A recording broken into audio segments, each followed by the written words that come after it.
Hola, ¿qué tal? Soy Joaquín Lamora y para mí es un enorme placer estar en el Summit. Antes de nada, quiero agradecer a Regenera que haya confiado en mí, me haya invitado para impartir la charla que hablaré sobre SIBO y fibromialgia. He escogido este tema porque yo ya llevo bastante tiempo, unos 15 años más o menos, tratando personas de esta enfermedad. Durante todo este tiempo he ido viendo en consulta y también viendo en la literatura científica pues que cada vez más se daba más importancia la parte intestinal, ¿no? Es decir, que cada vez se tenía más en cuenta la función intestinal como posible causa que pudiera producir la fibromialgia o aumentar los síntomas. Y más específicamente, durante estos años he podido ir observando cómo el SIBO era uno de los factores que estaba más relacionado o que podía estar más relacionado con esta enfermedad. Por lo tanto, he creído interesante aportar esta charla, mi granito de arena, más que nada para abrir puertas de esperanza a todas aquellas personas que están diagnosticadas de fibromialgia y que no encuentran ninguna salida ni ninguna mejoría. Y también una herramienta terapéutica para todos aquellos profesionales de la salud que tratan a personas de esta enfermedad. Bueno, pues a todos vosotros, tanto pacientes que sufrís la enfermedad como profesionales de salud que estáis ahí ayudando a las personas diagnosticadas de fibromialgia, os mando un fuerte abrazo y espero que esta charla os interese. Si queréis más información sobre mí, podéis ir a mi página web joaquimlamora.com, también a mi Instagram, que es @joaquimlamora, o si no, a mi correo electrónico info@joaquimlamora.com. Sin más, nos vamos a la presentación. Un fuerte abrazo.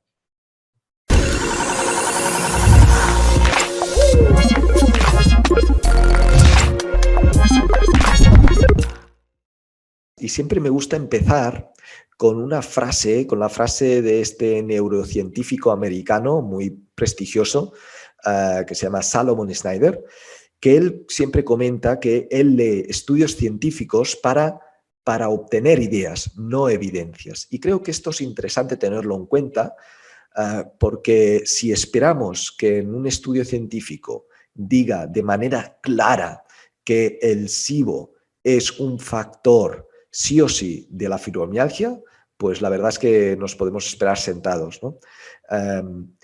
Sin embargo, verás que hay suficientes estudios como para sacar la idea de que es posible que el SIBO sea un factor que influya en la fibromialgia.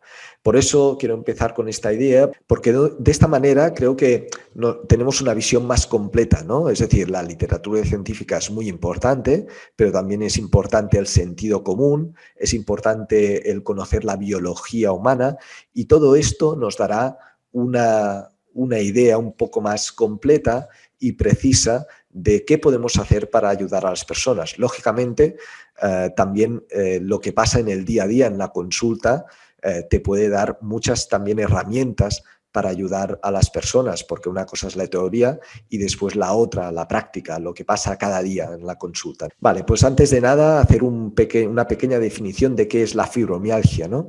La fibromialgia, como puedes ver aquí, es una enfermedad crónica idiopática, es decir, que no se conocen las causas, que causa dolor musculoesquelético generalizado, hiperalgesia y alodinia, ¿no? Hiperalgesia sería pues, el aumento de la sensación dolorosa y alodinia sería aquella sensación de dolor en situaciones que no tendrían que producir dolor.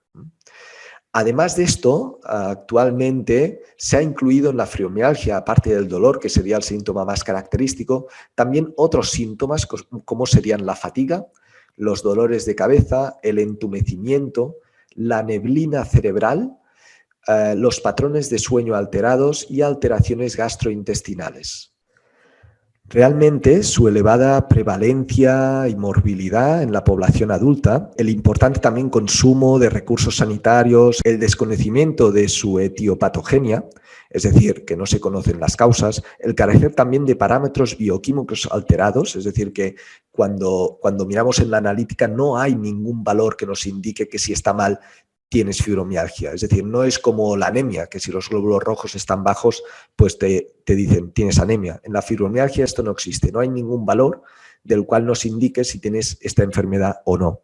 También a veces pueden ser que a través de pruebas de imagen u otras pruebas que se realizan en la medicina convencional tampoco salga nada evidente, ¿no? Todo esto hace que esta enfermedad sea difícil de diagnosticar y esto también puede hacer producir insatisfacción en los profesionales de la salud, también en los pacientes, ¿por qué? Porque el abordaje que se realiza de esta enfermedad y la ausencia de un tratamiento que pueda ayudar realmente a la persona es una frustración añadida a la persona que sufre esta enfermedad, juntamente ya con el dolor y todos los síntomas que pueden haber, como te he comentado en esta diapositiva.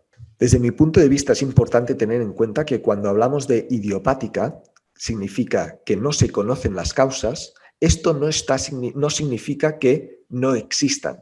Y lo mismo con las soluciones. Lógicamente, si no se conocen las causas, no se pueden conocer las soluciones. Pero que no se conozcan las soluciones tampoco quiere decir que no existan. Bueno, para que veas un poco más la incidencia de esta enfermedad de la fibromialgia en nuestra sociedad, por ejemplo, en este informe, este es un informe que se hizo en Copenhague en el año 2009, donde se explicaba pues, que en España el 2,4% de la población española estaba diagnosticada de fibromialgia. Esto más o menos equivalía a 1.100.000 personas. Entonces, si calculamos que cada persona genera un gasto, cada persona diagnosticada de esta enfermedad genera un gasto de 10.000 euros al año, esto llevaba a 11 millones de euros al año en toda España, a nivel de los gastos totales, ¿no? ¿Qué quiere decir? Gastos directos e indirectos, recursos sanitarios, pero también como es una enfermedad que puede afectar más o menos la media de edad hasta en los 49 años, pues es una enfermedad que afecta en una edad donde la persona laboralmente está activa y por lo tanto esto hace que muchas veces la persona no pueda trabajar debido a los dolores y a los otros síntomas que tiene y lógicamente pues esto también es un gasto más. De hecho, la fibromialgia es una de las enfermedades que más costes totales provoca en nuestro país. Al mismo nivel, por ejemplo, que la enfermedad del Alzheimer o del dolor lumbar crónico. Y después también otro punto a tener en cuenta, ¿no?, es cómo se diagnostica esta enfermedad, cómo se diagnostica la fibromialgia en la actualidad. Pues bien, esto empieza en un comité de expertos que en 1990, liderados por Wolf y patrocinados por la American College of Rheumatology, establecieron unos criterios de clasificación que habitualmente se usan para el diagnóstico. Estos criterios consisten en, primero, una historia del dolor generalizado y después también el test en la palpación del dolor en 11 de los 18 puntos que ya están establecidos. Puntos bilaterales, ¿no? Y se encuentran, por ejemplo, en la inserción del músculo suboccipital, después también en las cervicales a nivel de C5, C7, después también en el trapecio, después en el epicóndilo, en el codo, después también en la segunda costilla, en el trocánter mayor, en el glúteo y en las rodillas. Si el médico palpa todos estos puntos y en el caso que salgan 11 o más puntos con sensación dolorosa, pues se podía diagnosticar la persona de fibromialgia y también tener en cuenta pues, esta historia del dolor generalizado, ¿no? Sin embargo, se vio que no terminaba de ser un diagnóstico suficientemente evidente y claro como para diagnosticar a la persona de esta enfermedad. Y esto llevó a Wolf y a todo el comité de expertos que ya en 1990 pues, llevaron a cabo estos criterios, pues a replantearse si estos criterios que habían hecho en 1990 eran suficientes. Entonces es en 2010 donde surgen o donde salen nuevos criterios como diagnóstico, donde aquí ya se introducirían también los síntomas, es decir, aparte del dolor, también tener en cuenta los otros síntomas que pueden acompañar esta enfermedad. Entonces, los criterios de diagnóstico en 2010 se basan primero en un índice de dolor generalizado, también en una escala de gravedad de los síntomas, ¿no? También se tiene en cuenta pues, todos estos síntomas que he comentado anteriormente. Primero su intensidad y después si llevaba como mínimo 3 meses con estos síntomas, y después también que el paciente pues, no tuviera una patología que no pudiera explicar su dolor, ¿no? Esto ayudaba de una manera un poco más precisa a ofrecer al personal sanitario o al profesional de la salud a poder hacer un diagnóstico un poco más preciso. Bueno, y encuentro interesante, ¿no?, estos datos que pongo aquí para empezar, porque me encuentro muchas veces en consulta con personas diagnosticadas de fibromialgia que vienen con la creencia de que la fibromialgia es genética, ¿no? O también con algún profesional de la salud, entendiendo genética que, como algo que no, ya no puedes hacer nada, ¿no? Como es genético, pues a partir de aquí solo puedo aceptarlo y convivir con esta enfermedad, con este dolor, y me voy tomando mis medicamentos y ya no puedo hacer nada más, ¿no? La genética en este caso, desde su punto de vista, lo explica todo. Y realmente parece ser que esto no es así. Es decir, sí que puede haber un factor genético, lógicamente, en muchísimas enfermedades hay un factor genético, pero también hay un factor ambiental, ¿no? Y aquí te quiero explicar estos datos que expongo, donde pone que el menos del 5% de nuestras enfermedades se pueden atribuir principalmente a factores genéticos hereditarios. Esto es importante porque esto nos abre una puerta a ser un poco más, a que la fibromialgia sea un poco más flexible en este sentido y poder buscar otras opciones de tratamiento que no solo sea el tomar pues, los medicamentos antiinflamatorios o que reducen el dolor o medicamentos para ayudar al sueño, etc. De hecho, la mayoría de los polimorfismos actualmente demostrados asociados con enfermedades típicamente occidentales ya existían cuando el Homo sapiens surgió hace unos 160.000 años en el este de África. Y también otra idea es que las diferencias en la susceptibilidad genética a los factores ambientales se confunden ampliamente con un origen genético primario de la enfermedad occidental. Esto me refiero a que una cosa es la predisposición genética, que dependiendo de tus hábitos de vida y de tu ambiente y de tu contexto, esta predisposición genética podrá producir una enfermedad o unos síntomas. Pero solo la predisposición genética, si tus hábitos de vida y tu contexto es el suficientemente óptimo, puede de alguna manera desactivar esta predisposición genética y no tener esta enfermedad ni este síntoma. Y esto es posible, es probable que también ocurra con la fibromialgia. Con esto quiero también pues, explicar qué distintos factores pueden influir en esta enfermedad. Como te he comentado, la genética es uno. Lógicamente puede haber una predisposición genética a que tengas más probabilidades de sufrir todos estos síntomas que otra persona. No obstante, no podemos olvidar que pueden haber otros. Y la literatura científica explica esto, ¿no? Por un lado, la sensibilización central. Sensibilización central se refiere a un término, un concepto que hace referencia a que tu sistema nervioso central, tu cerebro, está en alarma. Y cuando tu cerebro está en alarma o está en peligro, cuando percibe que tú estás en peligro, tu cerebro puede responderte en forma de dolor. Bueno, esto es un mecanismo que daría para otra charla, que si quieres en mi canal de YouTube, Joaquim Lamora, o en mi canal de Instagram, también puedes conocer de qué va este concepto en posts y vídeos que cuelgo ahí. Después, otro factor, el insomnio, ¿no? El insomnio también puede ser bastante característico en personas diagnosticadas de fibromialgia y esto es un pez que se muerde la cola porque si no descansas correctamente, esto también te afectará después a más inflamación, a más dolor y cada vez se va haciendo una bola de nieve cada más grande, ¿no? Después también disfunción a nivel mitocondrial. Veremos cómo el SIBO podría influir en esta disfunción mitocondrial. También infecciones víricas y bacterianas podrían estar relacionadas con la fibromialgia. De hecho, hay estudios donde se expone que el 30% de personas diagnosticadas de esta enfermedad se encuentran infección de Epstein-Barr o citomegalovirus. También una infección o un exceso de metales pesados como mercurio, cadmio, aluminio, también podría ser otro factor, porque esto creas que es un metal pesado que se encuentra en el cuerpo y que tu sistema inmunitario actuará como si fuera un virus, pero no es un virus. Y entonces aquí no lo pueden eliminar y empieza a producir una inflamación con un aumento del estrés oxidativo y una depleción de antioxidantes, y esto después puede afectar a una patología mitocondrial, te puedes empezar a sentir más cansada, puede afectar también a la detoxificación hepática y, como puedes ir observando, cada vez la bola se va haciendo más grande y produciendo más síntomas, y todo puede surgir de una intoxicación por metales pesados.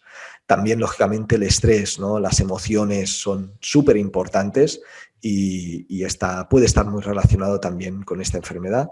Y por último tenemos el SIBO, que es de lo que voy a hablar hoy. Con todo este cuadro te quiero indicar pues, que hoy hablaré de SIBO, pero se encuentran muchos más factores que podrían influir. Entonces, a partir de aquí se tendría que valorar en cada persona en particular, de manera individual. Yo siempre digo que cada fibromialgia es distinta, porque cada persona es distinta. Entonces, no se puede tener un protocolo de fibromialgia porque no sería real. Realmente nos tenemos que basar individualmente en cada persona y ver cuáles pueden ser las causas, y dentro de estas causas cuáles son las más importantes para cada persona, y dependiendo del contexto de cada persona, cuál es el tratamiento óptimo para ella.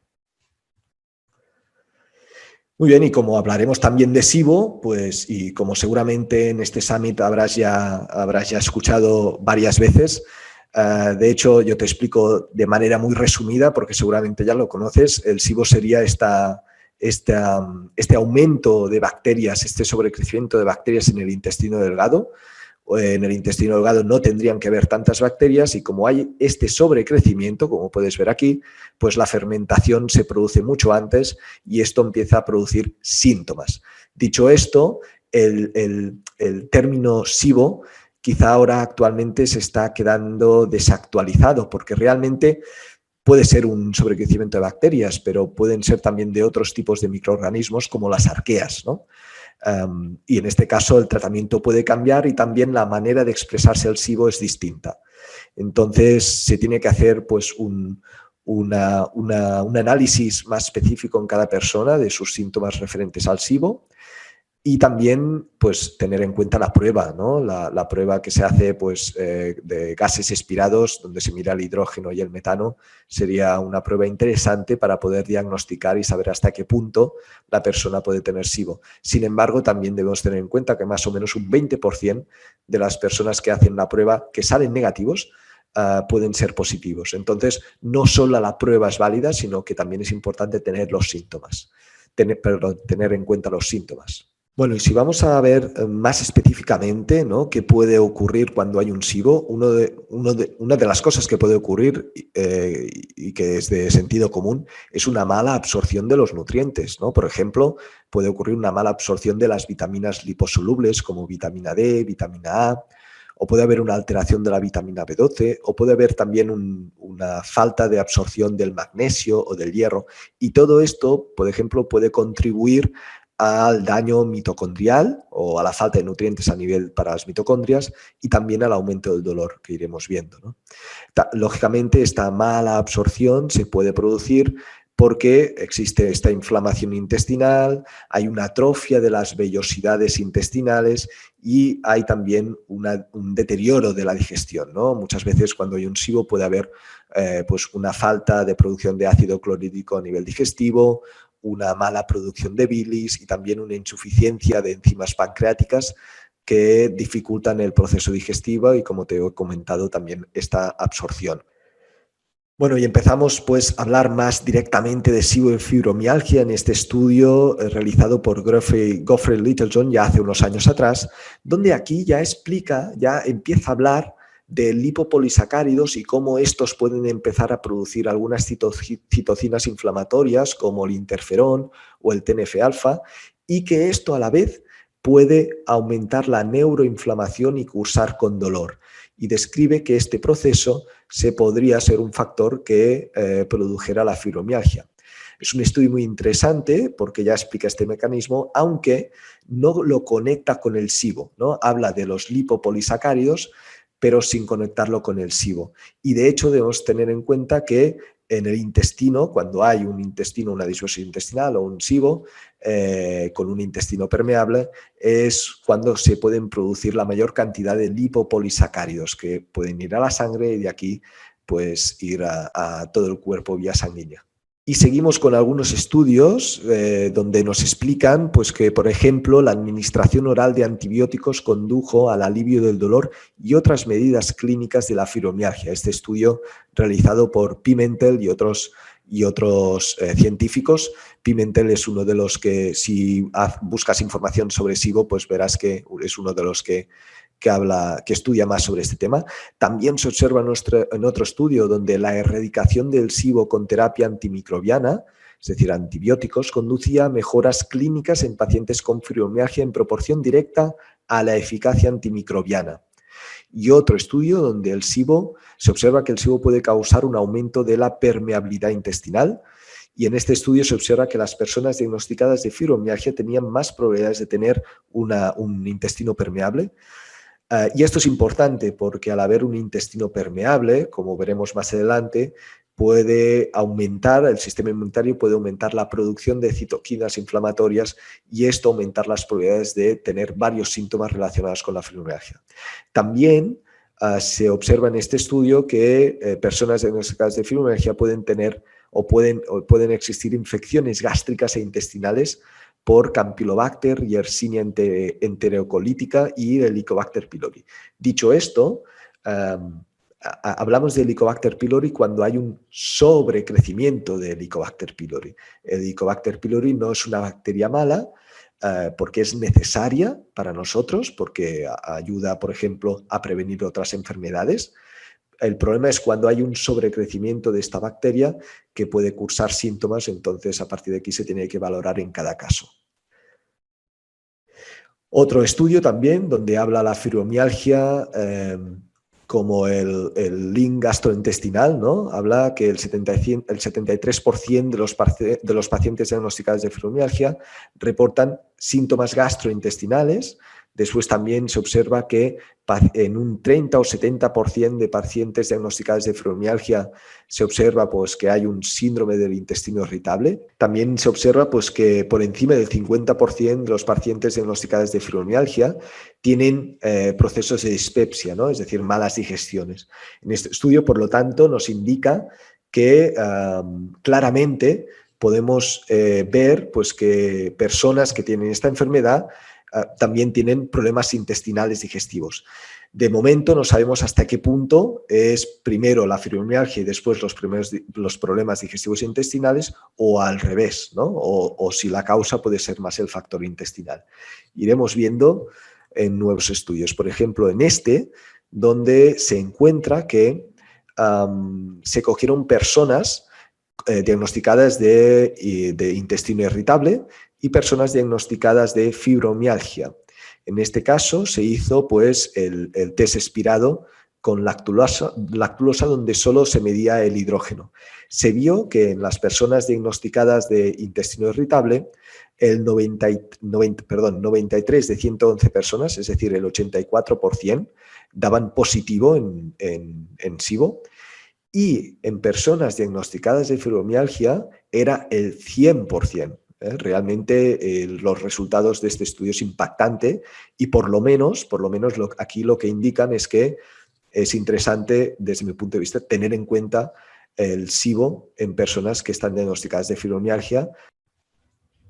Aquí, por ejemplo, en este estudio se observa pues, que 14 de 20 personas diagnosticadas de fibromialgia tenían síndrome de intestino irritable y 13 de 20 personas diagnosticadas de intestino irritable tenían fibromialgia, ¿no? Por lo tanto, son unos resultados también interesantes a tener en cuenta, donde nos indica que podría ser que fibromialgia y el intestino irritable coexistieran con frecuencia, ¿no? Por lo tanto, se abre la posibilidad de tener o de que exista un mecanismo patogénico común para ambas condiciones. Aquí podéis ver pues, una serie de estudios donde relaciona el SIBO con el intestino irritable. Desde mi punto de vista esto es interesante porque antes he ido conectando también fibromialgia e intestino irritable. Por lo tanto, aquí debemos tener en cuenta que si SIBO e intestino irritable también están muy conectados, cuando hay un estudio donde habla sobre fibromialgia e intestino irritable, es posible que detrás también haya un SIBO. Por lo tanto, tener en cuenta esta relación creo que es importante para tener una visión más completa, ¿no? De hecho, en las conclusiones de estos estudios hablan pues, que los efectos gastrointestinales e inmunes del SIBO proporcionan un posible marco unificador para comprender las observaciones frecuentes en el síndrome de intestino irritable, que incluyen hinchazón, distensión también postpandrial, motilidad alterada, etc. Es decir, que de alguna manera se observa que hay como un marco unificador, ¿no?, entre SIBO e intestino irritable, y que vale la pena tener en cuenta que cuando hablamos de intestino irritable es posible que detrás también haya un SIBO. Y seguimos también con este estudio donde habla sobre la relación entre fibromialgia e intestino irritable, y explica pues, que hipotetizan pues, que puede existir esta coexistencia entre intestino irritable y fibromialgia, que es una relación consistente con una posible condición de dolor crónico generalizado con un desequilibrio de mecanismos de dolor visceral y somático.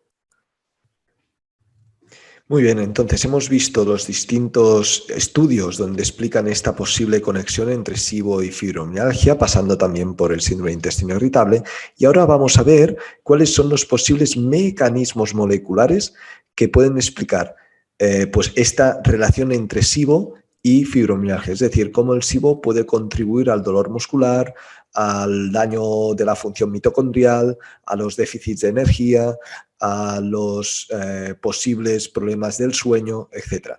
Vamos allá.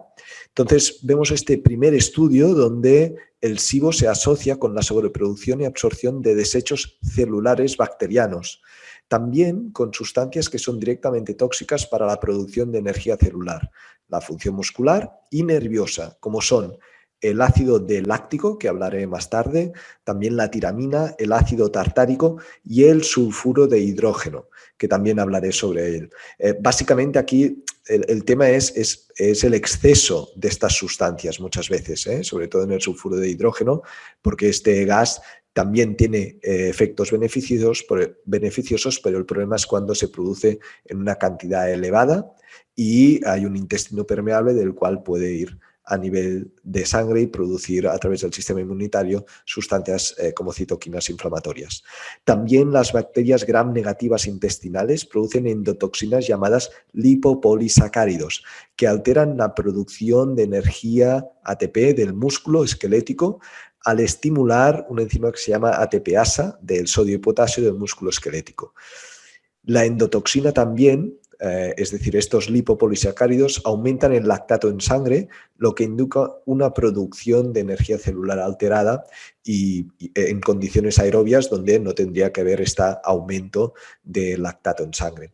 Y ya que hemos hablado de los lipopolisacáridos, vamos a hablar un poco más específico qué es esto de los lipopolisacáridos que pueden afectar y pueden contribuir en la patología de la fibromialgia.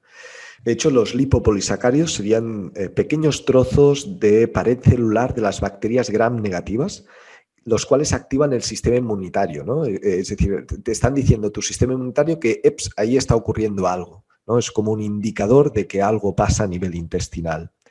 Y cuando ingresan al cuerpo, pues sí que pueden actuar como endotoxinas, estimulando o produciendo el aumento de sustancias inflamatorias. Aunque muchos libros y artículos de revistas han descrito pues, que en el intestino permeable es causado por los lipopolisacáridos, realmente no es así. Los lipopolisacáridos siempre han estado presentes en personas que tienen un intestino sano. Se describen estudios que son necesarios para la homeostasis intestinal y para la protección contra lesiones a nivel intestinal. El problema es cuando hay este exceso de lipopolisacáridos que puede pues, aumentar la patogenia a nivel intestinal y si hay este intestino permeable, pues penetrar a nivel sanguíneo. Como observarás en esta imagen, verás que al lado izquierdo hay un intestino permeable con esta barrera intestinal rota, también una disbiosis intestinal, porque se observan pues, que hay como muchos más lipopolisacáridos, respecto a la derecha, que vemos que hay una barrera intestinal mucho más gruesa, no está rota, por lo tanto aquí el intestino tiene una buena función. Hay algo de lipopolisacáridos, que serían estos puntitos azules, pero en mucha menor proporción. ¿Qué pasa? Pues que cuando hay un intestino permeable, lógicamente con una disbiosis intestinal, como podría ser en el caso del SIBO, este aumento de lipopolisacáridos, aparte de que haya un aumento, también puede penetrar esta barrera intestinal y ir a la circulación sanguínea donde se produce, o bueno, antes la circulación sanguínea se puede producir ya una respuesta inflamatoria por parte del sistema inmunitario y empezar a producir unas sustancias inflamatorias que pueden a través del torrente sanguíneo ir a otras partes del cuerpo. Algunas bacterias gram negativas, no están todas, solo son algunas, como la brucela, clamidia, Helicobacter pylori, el Mycobacterium tuberculosis, la Porphyromonas gingivalis, que esta la encontramos a nivel de la boca, cuando hay un desequilibrio de la flora bucal o gingivitis, pues puede haber un exceso de esta bacteria. Y también la salmonela, pues serían algunas bacterias gram negativas, que hemos hablado. Y aquí tenemos 3 estudios donde hablo más de los lipopolisacáridos. Por un lado, explica cómo puede inhibir la actividad de GABA en el sistema nervioso central, lo que esto puede causar problemas con una toxicidad inducida por glutamato. El GABA es un neurotransmisor relacionado con una propiedad más de inhibición a nivel del sistema nervioso central. Bueno, se explica pues que es un neurotransmisor que da calma, da tranquilidad, ¿no? Tiene unas propiedades de darnos calma y tranquilidad.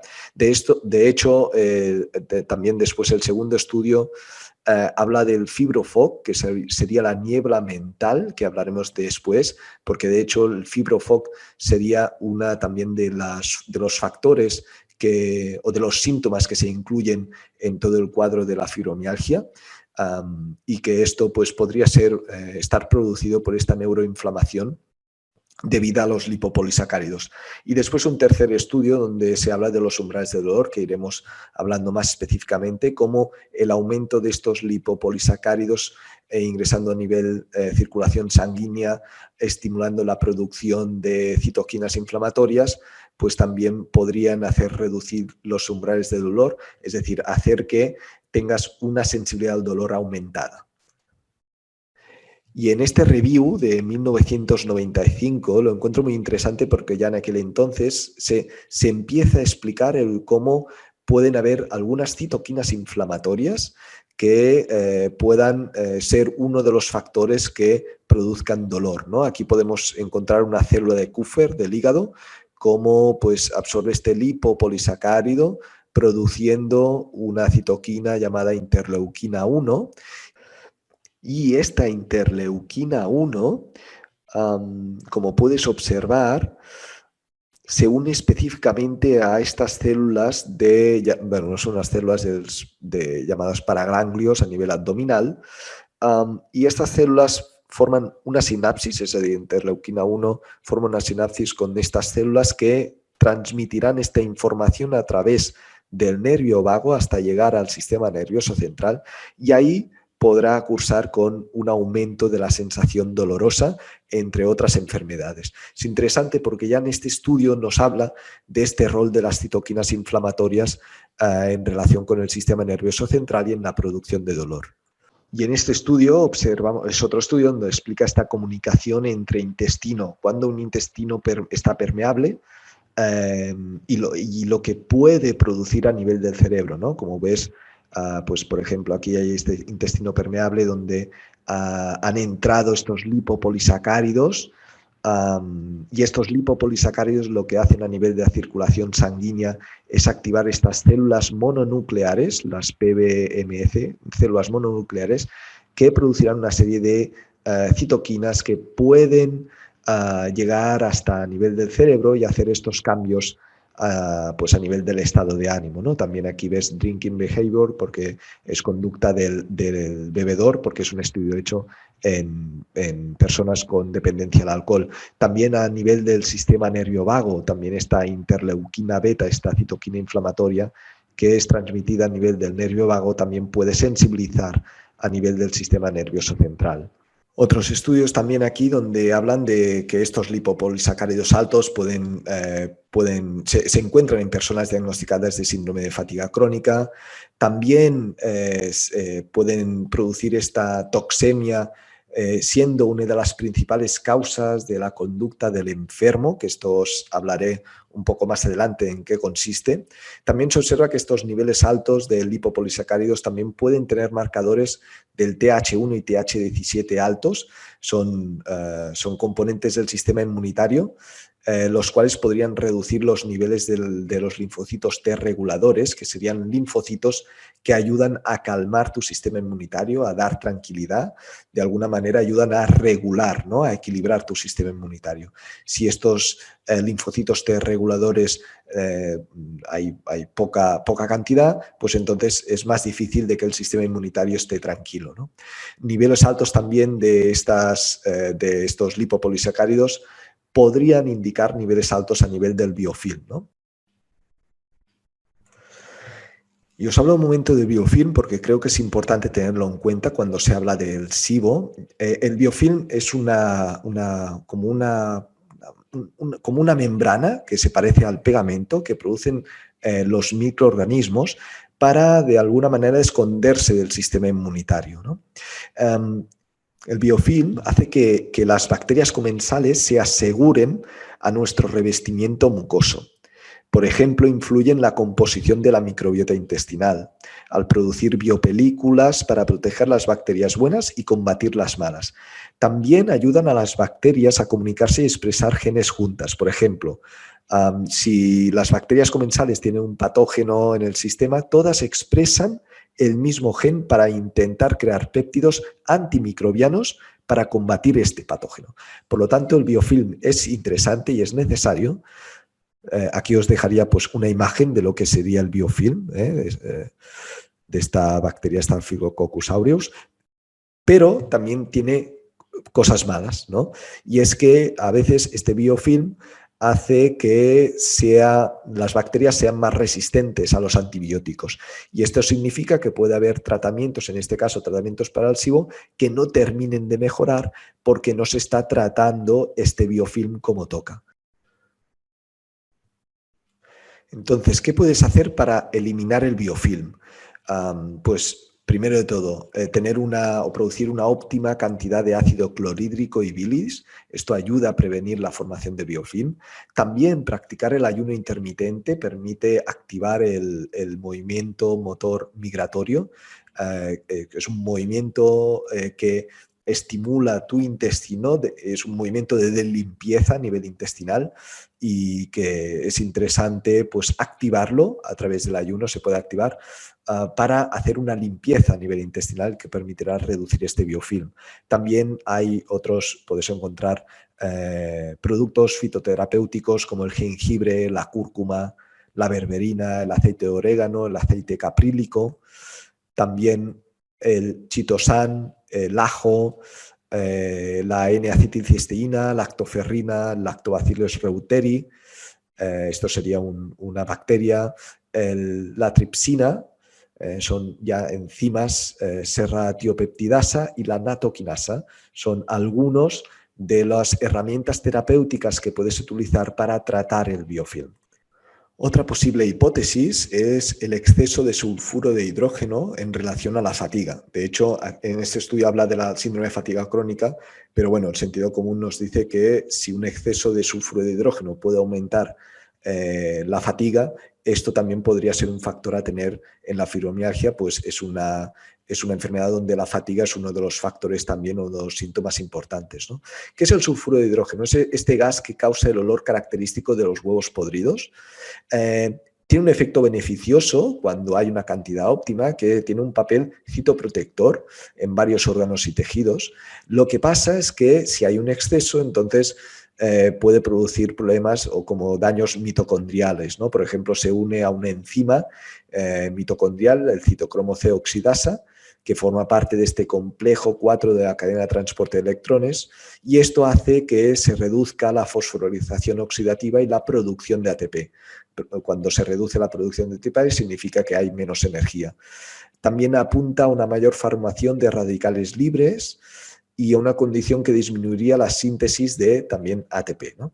Puede provocar también inestabilidad genómica o mutaciones acumulativas en el ADN mitocondrial. Por lo tanto, se cree que este exceso de sulfuro de hidrógeno podría estar relacionado o podría causar un daño mitocondrial y esto sería el causante de la fatiga. De hecho, también tenemos otro mecanismo de acción, como podría ser en este estudio que habla pues, que puede existir una baja producción o una baja producción de óxido nítrico en personas diagnosticadas de SIBO.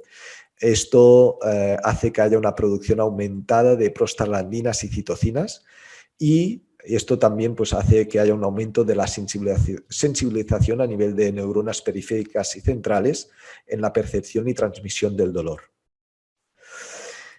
Muy bien, y como cuando hablamos de fibromialgia no solo es dolor, porque hemos visto al principio que la fibromialgia lógicamente tiene como síntoma característico el dolor, pero también hay otros síntomas que acompañan esta enfermedad.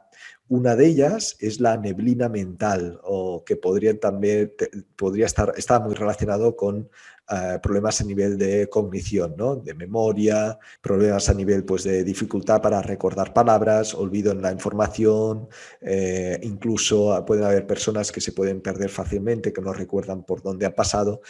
Todo esto son posibles síntomas que la persona de fibromialgia también puede sufrir debido a que tiene esta neblina mental que se llama el fibrofog.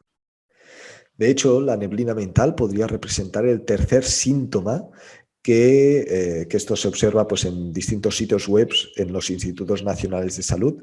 Tercer síntoma después del dolor y la fatiga. Realmente pues, es algo a tener en cuenta.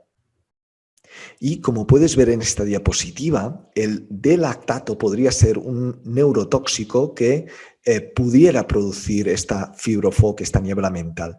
Como puedes observar aquí, el L-lactato es la sustancia que utiliza el cuerpo para producir energía, pero cuando hay un SIBO puede haber un exceso del D-lactato. Este D-lactato, el exceso de este D-lactato puede saturar esta vía llamada D2-hidroxidehidrogenasa, y si satura esta vía, este D-lactato va aumentando, no se convierte en piruvato y entonces pasa a la sangre y produce síntomas. Uno de estos síntomas es la niebla mental, porque es una neurotoxina que puede ir al cerebro y producir estos síntomas de falta de concentración, memoria, etc. Aparte, el D-lactato tampoco dejaría, un exceso de lactato no dejaría pues utilizar el L-lactato como fuente de energía. Por lo tanto, es importante tenerlo en cuenta y creo que es otra vía a valorar en personas diagnosticadas de fibromialgia pues que tengan niebla mental. El SIBO podría aumentar la producción de esta sustancia neurotóxica.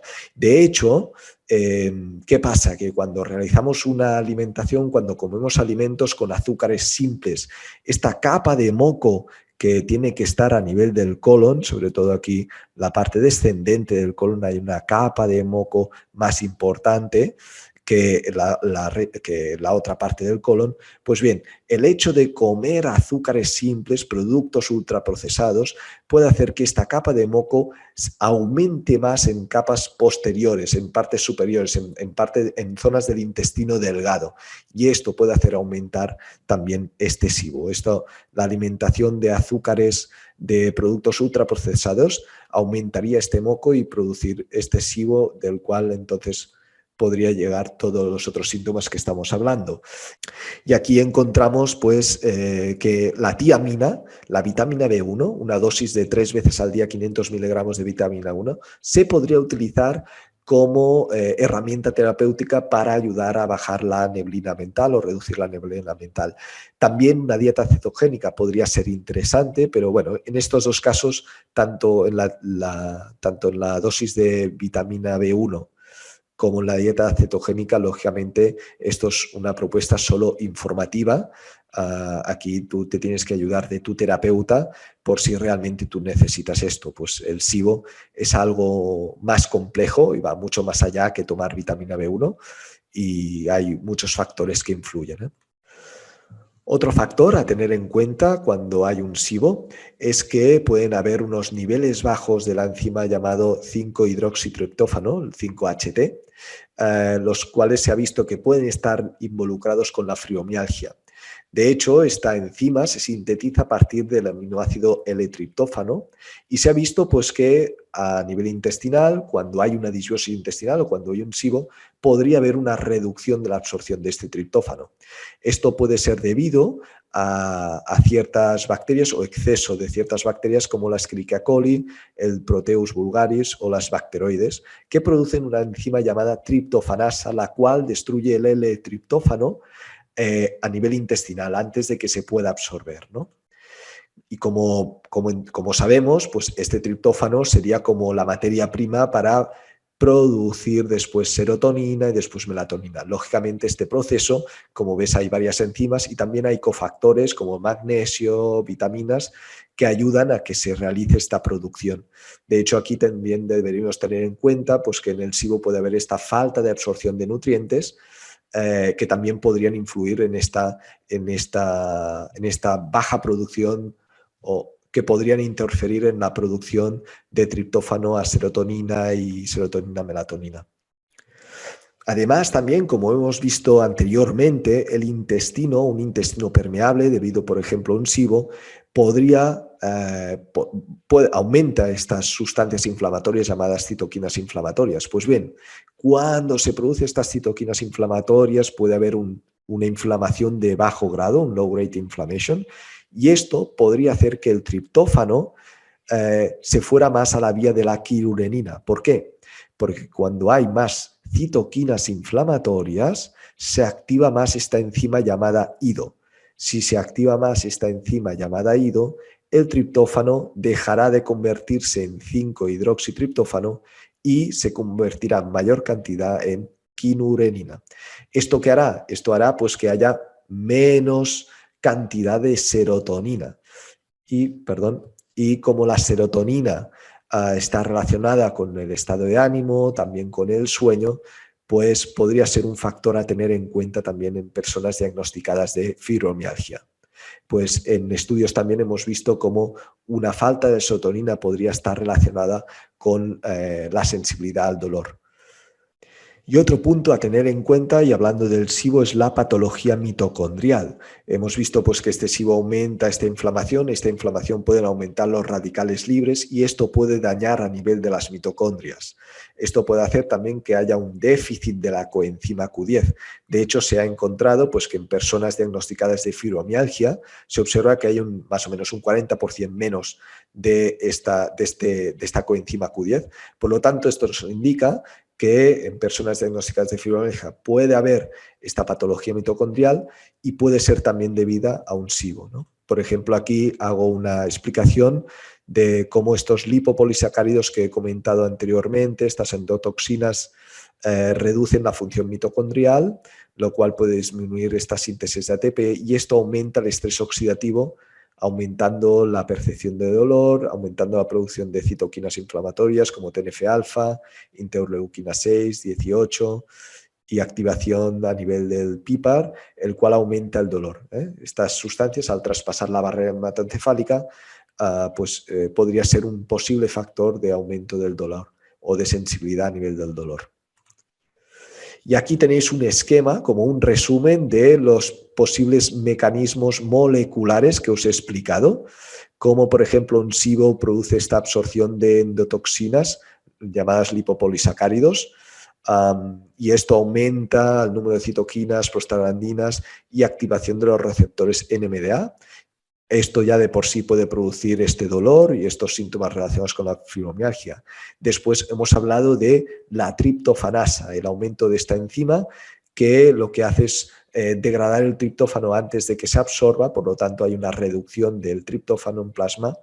Esto hace reducir la producción de serotonina, reduce la producción de melatonina y podría ser un factor que influyera en el sueño y también en la capacidad antioxidativa, dañando, siendo un factor que puede dañar la función mitocondrial.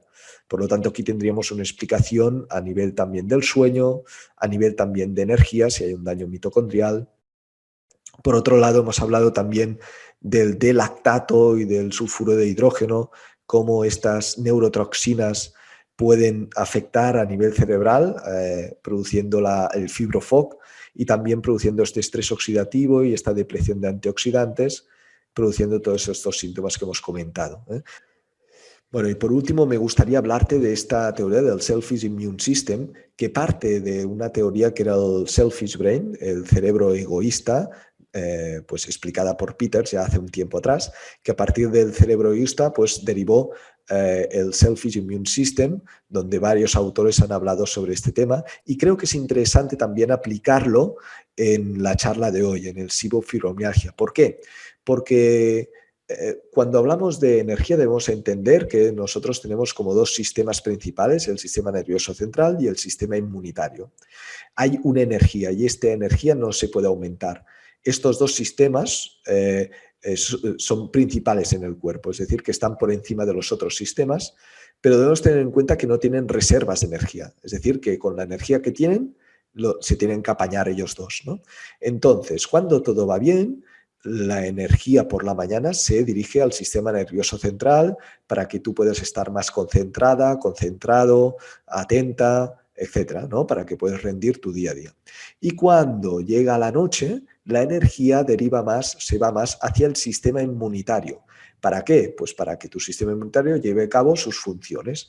De hecho, por eso cuando nosotros tenemos algún virus, la fiebre aumenta por la noche. ¿Por qué? Porque tu sistema inmunitario tiene más energía por la noche y por eso puede aumentar esta fiebre para matar el virus. Esto es cuando todo funciona como toca. Pero ¿qué pasa? Que si nos encontramos con un SIBO, que este SIBO ha podido producir un intestino permeable, un aumento de estas sustancias inflamatorias, esto deriva a una situación de inflamación de bajo grado. Cuando hay una inflamación de bajo grado, podría darse que este sistema inmunitario observe que necesita mucha más energía. Como hemos dicho, si el sistema inmunitario se queda la energía, no habrá energía para el cerebro. Por lo tanto, habrá lo que se llama un sistema inmune egoísta. El sistema inmune se quedará toda la energía para resolver su problema, en este caso a nivel intestinal. Si se tarda tiempo en resolver este problema, pues menos energía tendrá tu sistema nervioso central para llevar a cabo sus funciones. Por lo tanto, desde mi punto de vista, esta es una teoría que también creo que ayuda a explicar de una manera quizá más clara hasta qué punto el intestino o una mala función intestinal puede influir en tu sistema nervioso central. Y como podemos deducir, la fibromialgia tiene varios síntomas que están relacionados con esta falta de energía a nivel del sistema nervioso central. Por lo tanto, la conexión fibromialgia y SIBO creo que es una relación que la debemos de tener en cuenta como posible factor para ayudar a la persona diagnosticada de esta enfermedad. Bueno, pues ya estoy aquí. Espero que la charla te haya gustado, te haya interesado. Mi objetivo principal era explicar, argumentar los datos que había en la literatura científica. Lógicamente no los he puesto todos, solo algunos y los que yo he creído que eran interesantes, donde se constataba que el SIBO puede ser un factor a tener en cuenta como posible causa dentro de las distintas posibles causas que pueden existir en la fibromialgia.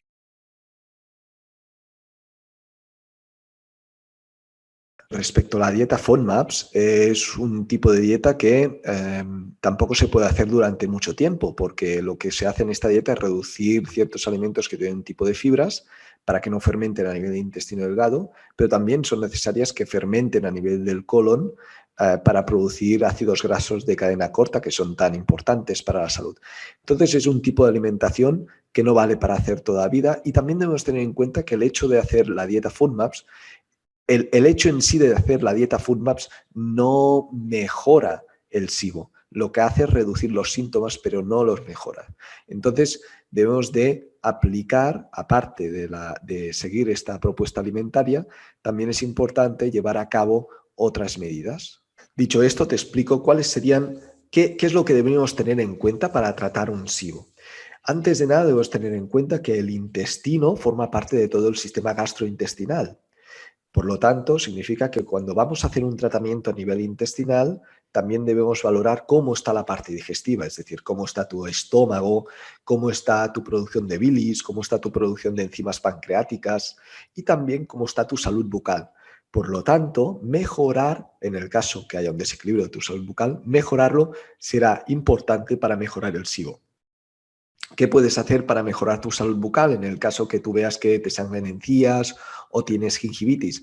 Pues puedes hacer enjuagues con aceite de coco, 5 minutos por la mañana y 5 minutos por la noche después de cepillarte los dientes. También sería importante, recomendable ir al dentista para que te haga una limpieza dental. Después también deberemos tener en cuenta cómo está funcionando tu estómago.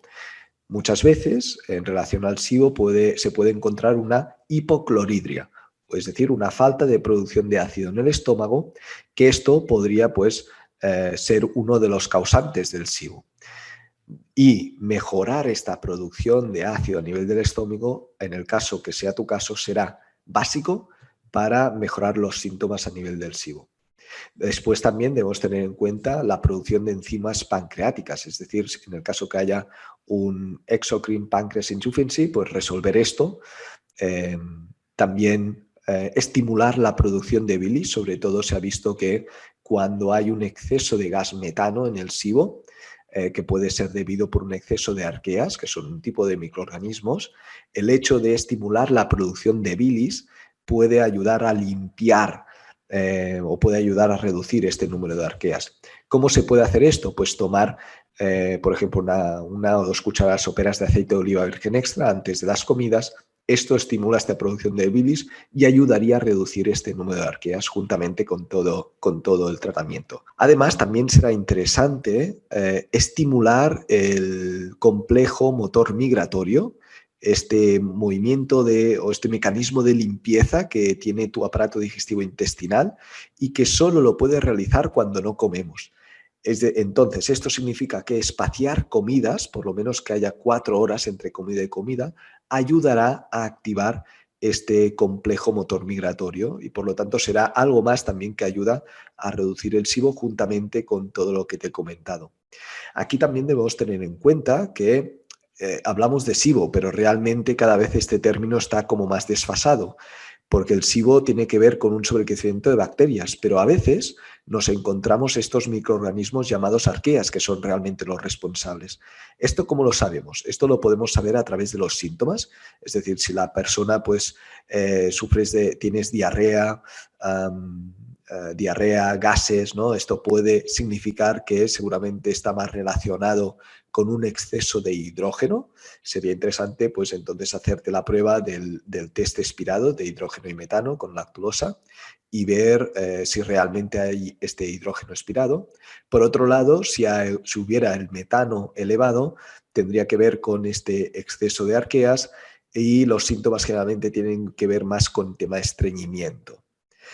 Entonces, dependiendo si es el hidrógeno o el metano, el gas elevado, el tratamiento también puede cambiar. Por ejemplo, pues el aceite de orégano, el ajo, el neem, la berberina en algunos casos, podrían ser herramientas terapéuticas interesantes a utilizar.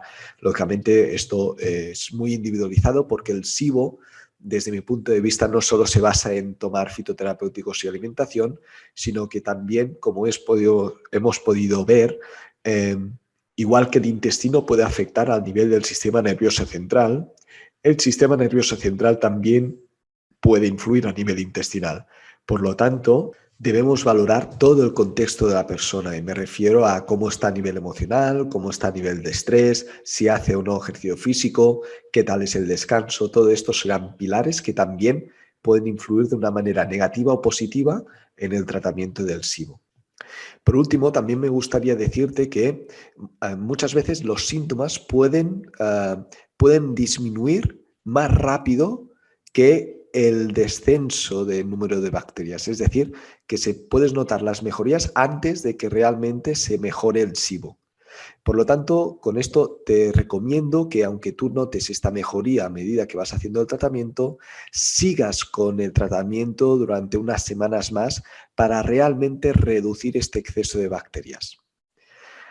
Y bueno, nada más, con estas indicaciones que espero que te hayan servido, pues si quieres contactar conmigo, tengo aquí mi web, joaquimlamora.com, mi Instagram, @joaquimlamora, y mi correo electrónico, info@joaquimlamora.com, por si tienes cualquier consulta de este tema. Espero que te haya interesado, espero que te haya aportado más información y nada más, pues te envío un abrazo enorme y nos vemos. Hasta luego.